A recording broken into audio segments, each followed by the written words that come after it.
स्वागत है आप सभी का आपके अपने चैनल लक्ष्य तक बस सीटेट की एक और मैराथन क्लास में एक बार फिर से आप सभी का स्वागत करते हैं क्योंकि यह क्लास पेपर 1 और पेपर 2 के लिए ब्रह्मास्त्र साबित होगी। आज की क्लास होगी हिंदी पेडागोजी का, जो कि संपूर्ण सिलेबस को रिवाइज कराने की कोशिश की जा रही है। ठीक है, आखिरी समय है, जो भी प्रोवाइड किया जा रहा है इंपॉर्टेंट ही प्रोवाइड किया जाएगा। यहाँ पर हम आपको एक टॉपिक लेकर आएंगे, उससे 5 प्रश्न कराएंगे, उसके बाद हमारा अगला टॉपिक आएगा, उससे फिर हम 5 प्रश्न कराएंगे। इस प्रकार से आज की क्लास में हम आपको पूरा का पूरा सिलेबस रिवाइज करा देंगे। तो जितने भी लोग इस क्लास को देख रहे हैं, निवेदन बस इतना करेंगे कि पूरी क्लास को देखना है आपको, उसके बाद आपको बताना है कि कैसी लगी ये क्लास। ठीक है, आखिरी समय है तो आखिरी समय में जो भी पढ़ रहे हैं ठोस पढ़िएगा। और हाँ, एक बात को ध्यान में रखना है आपको, क्या कि आपको ऑप्शन समझते हुए चलना है। जो हम आपको ऑप्शन पॉजिटिव और नेगेटिव में बताते हुए चलेंगे, उसे आप अपने दिमाग में बैठा कर चलिएगा। ध्यान से एकदम देखना है क्लास को। ठीक है, आइए क्लास को शुरू करते हैं। हिंदी पेडागोजी का पहला टॉपिक क्या है?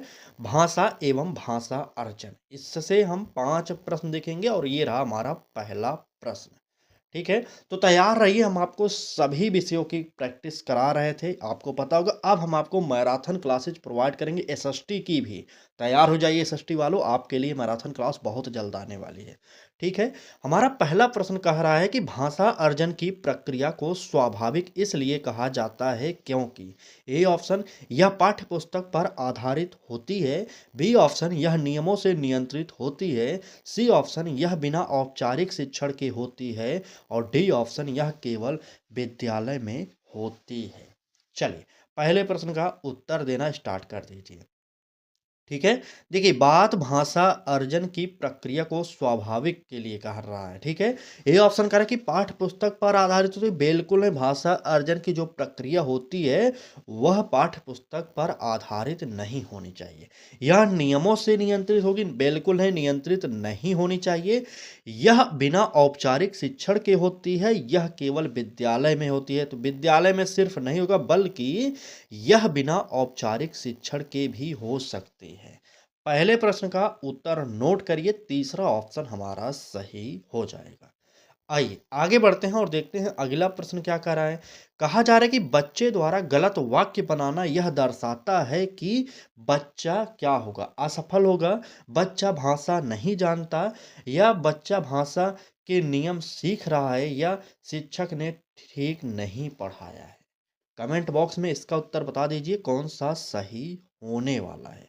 चलिए फटाक से उत्तर बताइए कौन सा सही होगा। बिल्कुल, बच्चे द्वारा गलत वाक्य बनाना यह दर्शाता है कि बच्चा असफल नहीं होगा। ए ऑप्शन नेगेटिव होगा, प्रश्न के अकॉर्डिंग काट दीजिए। बी ऑप्शन कह रहा है कि बच्चा भाषा नहीं जानता, ऐसा भी हम नहीं कह सकते, इसलिए यह भी हमारा उत्तर नहीं होगा, क्योंकि बच्चा भाषा जानता है, यह हमें मानना पड़ेगा। चाहे बालक जान रहा हो या ना जान रहा हो, लेकिन हमें ये मानना पड़ेगा कि बच्चा भाषा जान रहा है। ठीक है, इसलिए बी ऑप्शन काट दीजिए। सी ऑप्शन कह रहा है कि बच्चा भाषा के नियम सीख रहा है। और डी ऑप्शन, शिक्षक ने ठीक नहीं पढ़ाया। ठीक नहीं पढ़ाया ये ऑप्शन हमारा नहीं सही होगा, बल्कि बच्चा भाषा के नियम सीख रहा है, इस ऑप्शन को आपको सही करना पड़ेगा। ठीक है, तो ध्यान से हर प्रश्न को समझते हुए चलना है, क्योंकि क्लास इंपॉर्टेंट है और आखिरी समय है। जो भी आप समझ जाएंगे आपके लिए अच्छा ही होगा। ठीक, चलिए अगला प्रश्न देखते हैं। कह रहा है कि भाषा अर्जन में अनुकरण की भूमिका क्या होती है? ए ऑप्शन पूर्णतः निर्णायक है। बी ऑप्शन बिल्कुल नहीं है। सी ऑप्शन कह रहा है कि सीमित लेकिन सहायक है। और डी ऑप्शन हानिकारक है। चलिए हानिकारक नहीं होगा। ए बी सी डी आपको उत्तर कौन सा था ये बताना था, डी हमने काट दिया। चलिए सभी लोग बताएंगे फटाक से। बिल्कुल, भाषा अर्जन में अनुकरण की जो भूमिका होती है वह पूर्णतः निर्णायक होती है, बिल्कुल नहीं होती। ये आपको पता होना चाहिए। और बिल्कुल नहीं है ये भी हम नहीं कह सकते, इसलिए हमारा उत्तर जो है सीमित लेकिन सहायक वाला ऑप्शन सही होगा। ठीक है, भाषा अर्जन में अनुकरण की जो भूमिका होती है एक सीमित समय तक होती है और सहायक होती है, ये आपको पता होना चाहिए। ठीक, क्लास अच्छी लग रही हो तो लाइक कर दीजिए। चैनल को अभी तक आपने सब्सक्राइब नहीं किया तो कर लीजिए, क्योंकि आपको यहाँ पर हर कंपटीशन एग्जाम की तैयारी कराई जा रही है। ठीक? तो चलिए क्लास को शुरू करते हैं और आगे बढ़ाते हैं। अगला प्रश्न देखते हैं क्या कह रहा है। शुरू क्या करें भाई, 3 प्रश्न हो गए। चौथा प्रश्न देखिए, कह रहा है कि यदि बच्चा भाषा समझता है पर बोलने में समय लेता है तो यह है।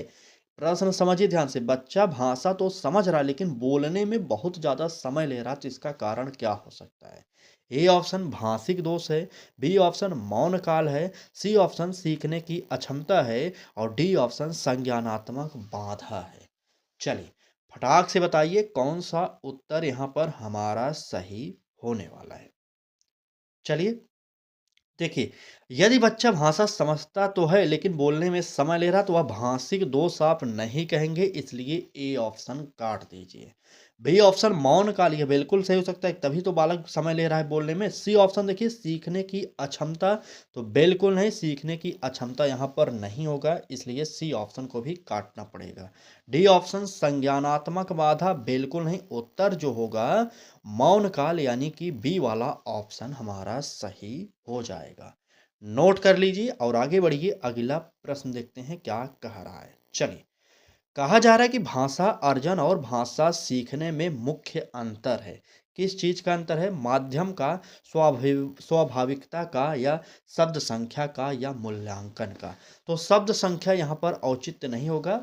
ए, बी और डी में से एक उत्तर बताना है, आप बताइए। चलिए, भाषा अर्जन और भाषा सीखने में मुख्य अंतर है। ठीक है, देखिए बड़ी मैराथन क्लास आपको आवश्यकता ही क्यों पड़ रही है बताइए। हम आपको हिंदी आज से नहीं लगभग 2 महीने से करा रहे हैं।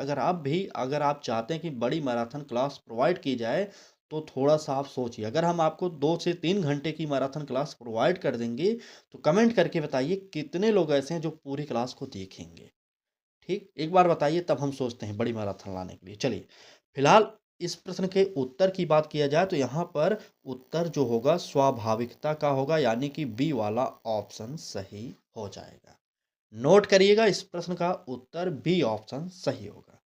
ठीक, आइए आगे बढ़ते हैं और देखते हैं हमारा अगला टॉपिक क्या कह रहा है। टॉपिक कह रहा है भाषा सीखना एवं सिखाना। बहुत ही इंपॉर्टेंट टॉपिक है क्योंकि बालक को भाषा सिखाएंगे, ठीक है, इसलिए यह टॉपिक इंपॉर्टेंट है। आइए पहला प्रश्न इस टॉपिक से देखिए, कह रहा है कि भाषा शिक्षण में बाल केंद्रित दृष्टिकोण का अर्थ है। क्या अर्थ है? शिक्षक अधिक बोले, यहाँ पर बाल केंद्रित दृष्टिकोण की बात कर रहा है। अगर शिक्षक अधिक बोलेगा तो मतलब वहाँ पर शिक्षक केंद्रित शिक्षा कार्य होगा, इसलिए हमारा ए ऑप्शन गलत होगा।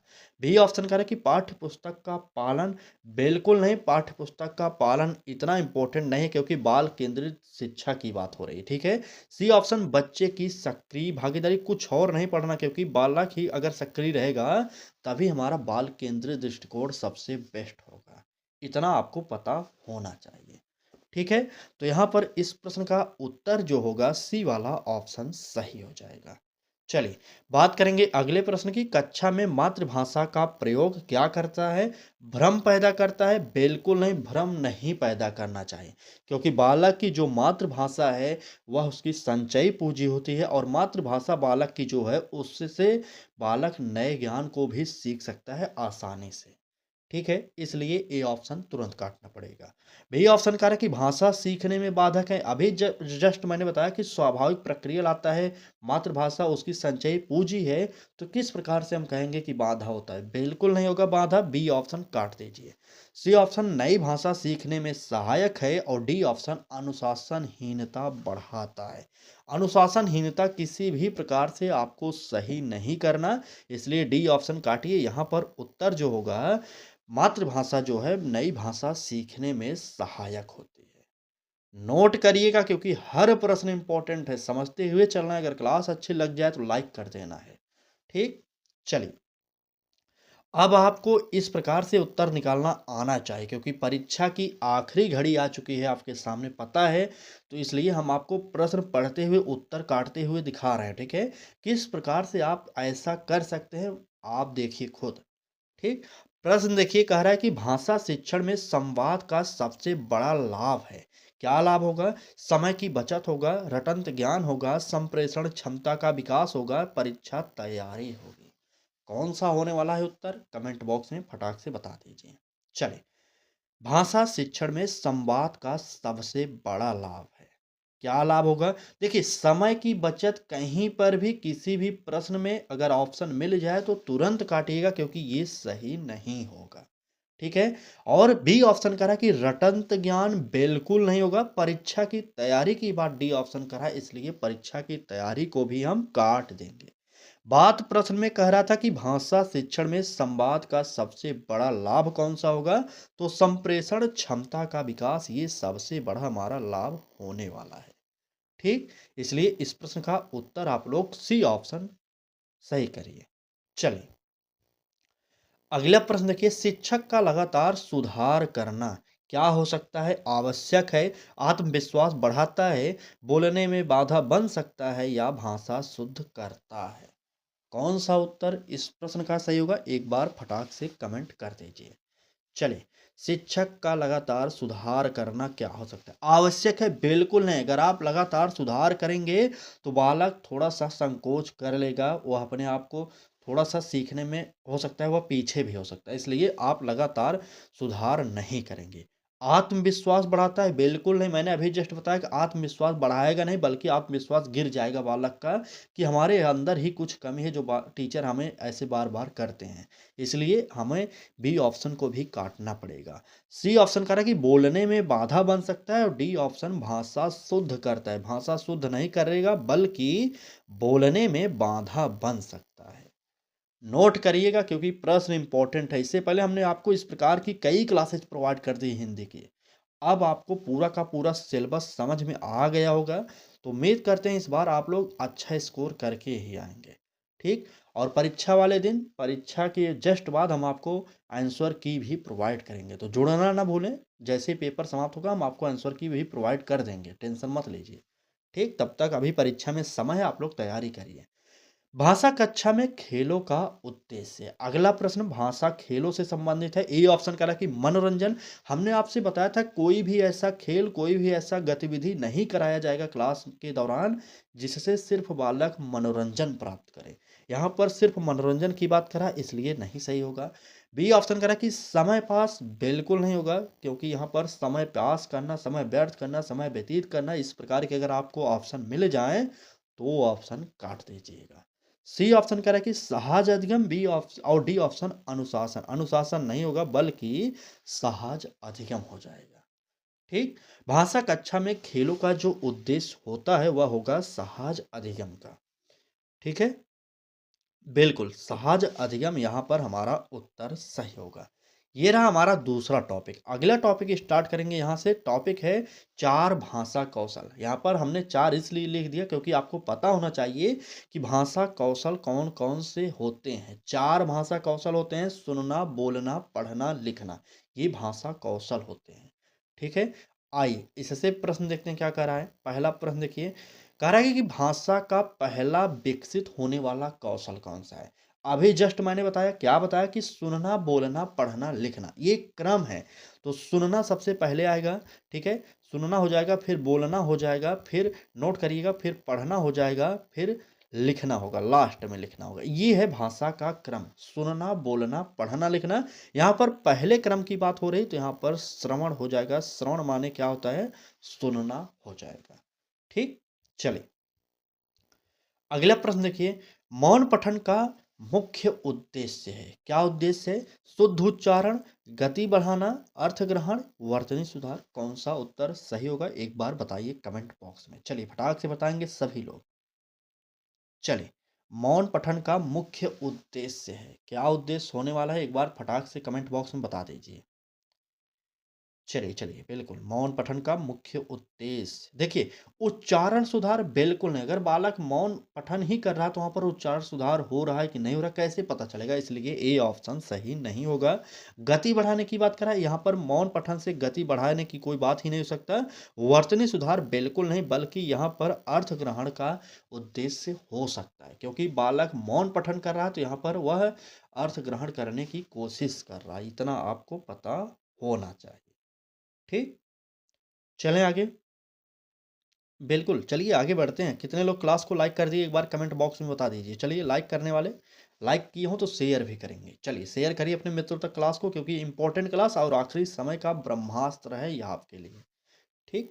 आइए, बोलने के कौशल का सबसे अच्छा विकास होता है किस में होगा, बताइए। लिखित अभ्यास से? क्या लिखित अभ्यास से बोलने का कौशल विकास कर सकता है? बिल्कुल नहीं करेगा, आप काट दीजिए। प्रश्नोत्तर से ये हो सकता है, संवाद व चर्चा से ये भी हो सकता है, लेकिन व्याकरण अभ्यास से नहीं होगा, इसलिए आपको काटना पड़ेगा। अब आप बताइए बी और सी में से कौन सा उत्तर सही होगा। चलिए बताइए बी और सी में से उत्तर कौन सा होगा। बिल्कुल, प्रश्नोत्तर उतना इंपॉर्टेंट नहीं होगा, क्योंकि यहाँ पर संवाद और चर्चा दिया गया है, इसलिए हमारा उत्तर जो होगा सी वाला ऑप्शन सही हो जाएगा। ठीक। लगातार प्रैक्टिस कर रहे हैं, लगातार मैराथन क्लासेस देख रहे हैं, एक भी दिन रुकिए मत, आराम मत करिए, क्योंकि परीक्षा की घड़ी एकदम नज़दीक है भाई साहब, तैयार रहिए। जिस दिन आप पेपर में बैठेंगे उस दिन आपको पछतावा हो जाएगा, अगर आज अभी आप पढ़ाई नहीं करेंगे तो।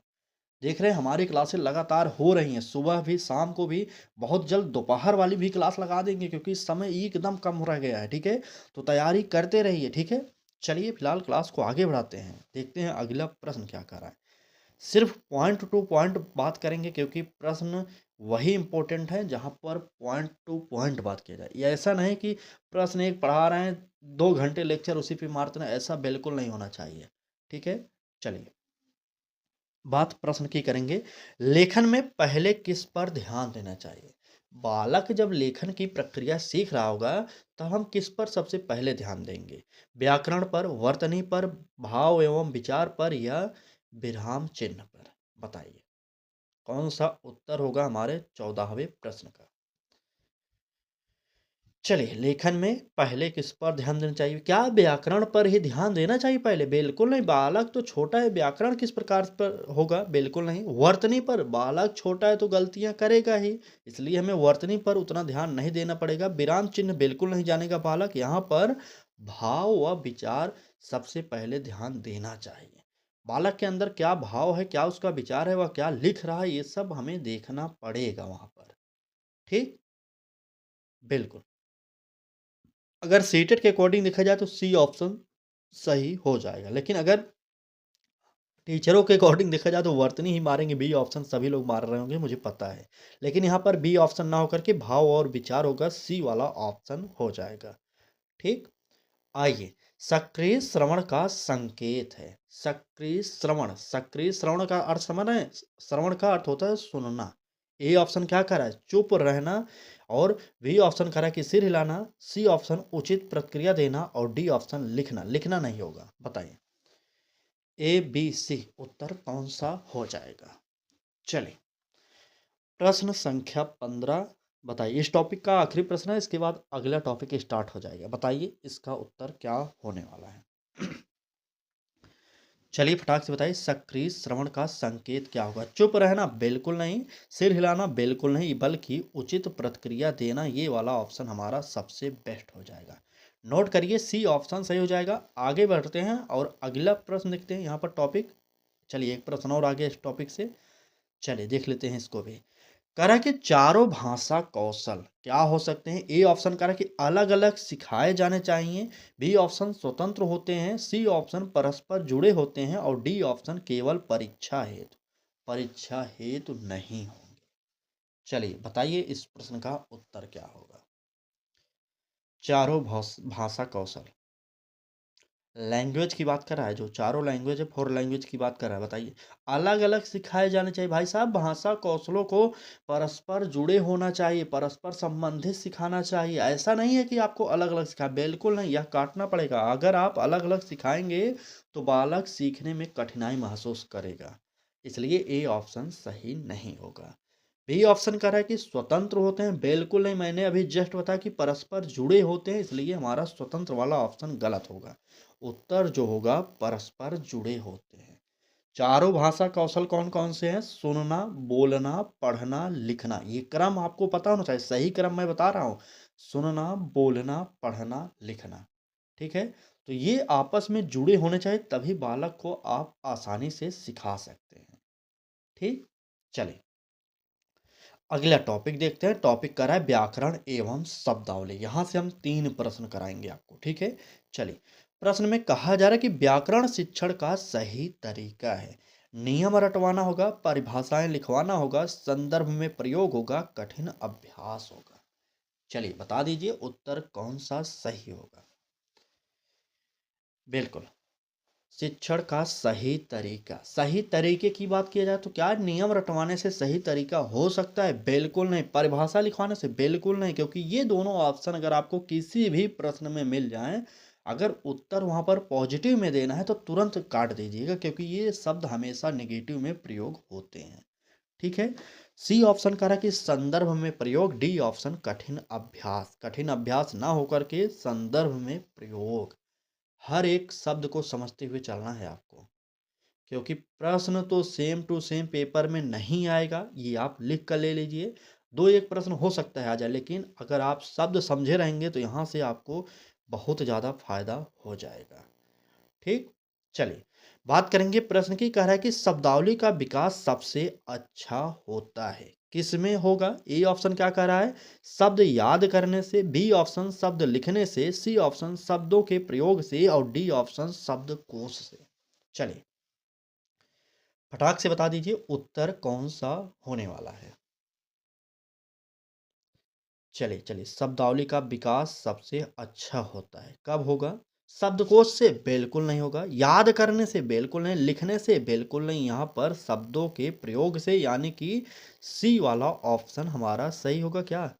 चलिए कमेंट करिए एक बार। सी ऑप्शन नहीं भाई साहब, यहाँ पर सबसे अच्छा विकास क्या होगा? यहाँ पर लिखने से होगा, ठीक है।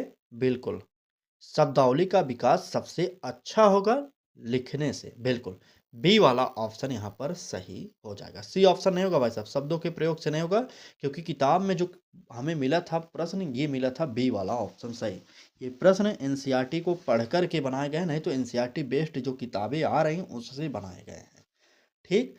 चलिए इस प्रश्न का उत्तर बी ऑप्शन सही करिए। आगे बढ़िए, अगला प्रश्न देखिए।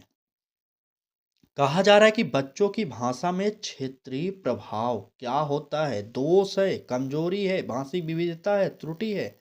आपको पता है ना कि क्षेत्रीय भाषा कितना इंपॉर्टेंट है बालक के लिए, इसलिए त्रुटि वाला ऑप्शन गलत करिए, दोष वाला ऑप्शन गलत करिए। कमजोरी नहीं होगी बल्कि भाषिक विविधता होनी चाहिए, ठीक। क्षेत्रीय भाषा यानी कि कुछ ना कुछ मातृभाषा से उसका संबंध होने वाला है, ठीक। आइए आगे बढ़ते हैं, अगला प्रश्न देखते हैं। अगला टॉपिक है यहाँ से मूल्यांकन एवं शिक्षक। शिक्षक को कैसे मूल्यांकन करना चाहिए, किस प्रकार का मूल्यांकन होना चाहिए, इससे हम 3 प्रश्न देखेंगे, ठीक है। चलिए क्लास को आगे बढ़ाते हैं। अगला प्रश्न देखिए, कहा रहा है कि सतत एवं समग्र मूल्यांकन का उद्देश्य क्या है? अंक देना, तुलना करना, सीखने में सुधार, चयन करना। बताइए। सतत एवं व्यापक मूल्यांकन कहें या समग्र मूल्यांकन कहें, दोनों एक ही बात है। चलिए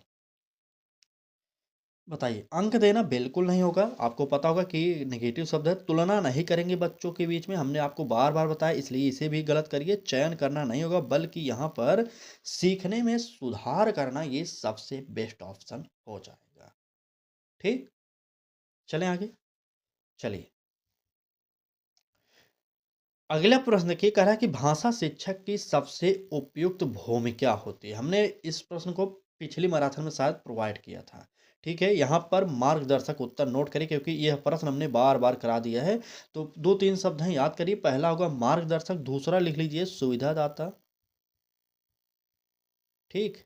दूसरा होगा सुविधादाता, नोट कर लीजिएगा इसे। और तीसरा होगा परामर्शदाता, ठीक है, परामर्शदाता। तो इस प्रकार से अगर आपको शब्द मिल जाए तो शिक्षक की भूमिका के अंतर्गत यही सही होते हैं। अगला प्रश्न देख लीजिए, कह रहा है कि भाषा शिक्षण का अंतिम लक्ष्य है। क्या लक्ष्य होगा? अच्छे अंक होगा, शुद्ध व्याकरण होगा, प्रभावी संप्रेषण, या पाठ्यक्रम पूर्ण करना। बल्कि यहाँ पर उत्तर प्रभावी संप्रेषण। तो ये रहा आज की क्लास। क्लास कैसी लगी आपको कमेंट बॉक्स में एक बार ज़रूर बता दीजिएगा। कुछ प्रश्न 2-3 प्रश्न रिपीट हुए होंगे, मुझे पता है, क्योंकि देखिए प्रश्न बनाते समय हम पिछले प्रश्नों को नहीं देखते। हमें जो अच्छा लग जाता है कि हाँ, हमें लगता है कि ये पेपर में आ सकते हैं, वही हम प्रश्न बना देते हैं। ठीक है? तो 1 आध 2 प्रश्न अगर रिपीट हुए हैं तो उसके लिए हम माफ़ी चाहेंगे क्योंकि क्लास है इम्पोर्टेंट, आपको सभी याद करना पड़ेगा, समझना पड़ेगा। ठीक? तो चलिए क्लास को यहीं पर समाप्त करते हैं, कल फिर मिलेंगे एक नए क्लास के साथ।